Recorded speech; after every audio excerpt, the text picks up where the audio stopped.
গণঅভ্যুত্থানের প্রথম প্রতিষ্ঠা বার্ষিকী পালন করেছে বিএনপি। ৬ আগস্ট বুধবার চট্টগ্রাম নগরীর নিউ মার্কেট মোড়ে জুলাই গণঅভ্যুত্থানের প্রথম বার্ষিকী উপলক্ষে চট্টগ্রাম মহানগর উত্তর ও দক্ষিণ জেলা বিএনপির উদ্যোগে আয়োজিত কেন্দ্র ঘোষিত বিজয় র্যালি নগরের নিউ মার্কেট মোড় থেকে শুরু হয়ে কোতোয়ালি মোড়, লাল দিঘি, বকশী বিট, আন্দরকিল্লা মোড়, চেরাগি মোড় হয়ে প্রেস ক্লাবের সামনে এসে সমাবেশের মাধ্যমে শেষ হয়েছে। এদিকে চট্টগ্রামের বিজয় র্যালিতে হাজার হাজার মানুষ উপস্থিত হয়েছেন।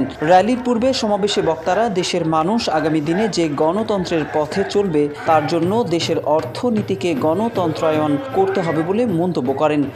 বাংলাদেশের একমাত্র স্মার্ট সিটি বসুন্ধরা এখন আরো নিরাপদ, আধুনিকতায় আরো এক ধাপ এগিয়ে।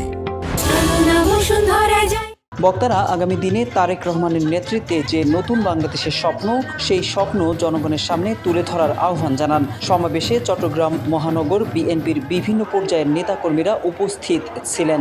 এদিকে দ্বীপ জেলা ভোলাতেও বিজয় র্যালি বের করেন স্থানীয় বিএনপির বিভিন্ন পর্যায়ের নেতাকর্মীরা। বিজয় র্যালিতে মানুষের ঢল নামে। এ সময় নেতাকর্মীদের বিভিন্ন রকম স্লোগান দিতে দেখা যায়। আনন্দের মাধ্যমে বিজয়ের এই দিনটিকে বরণ করে নেন নেতাকর্মীরা।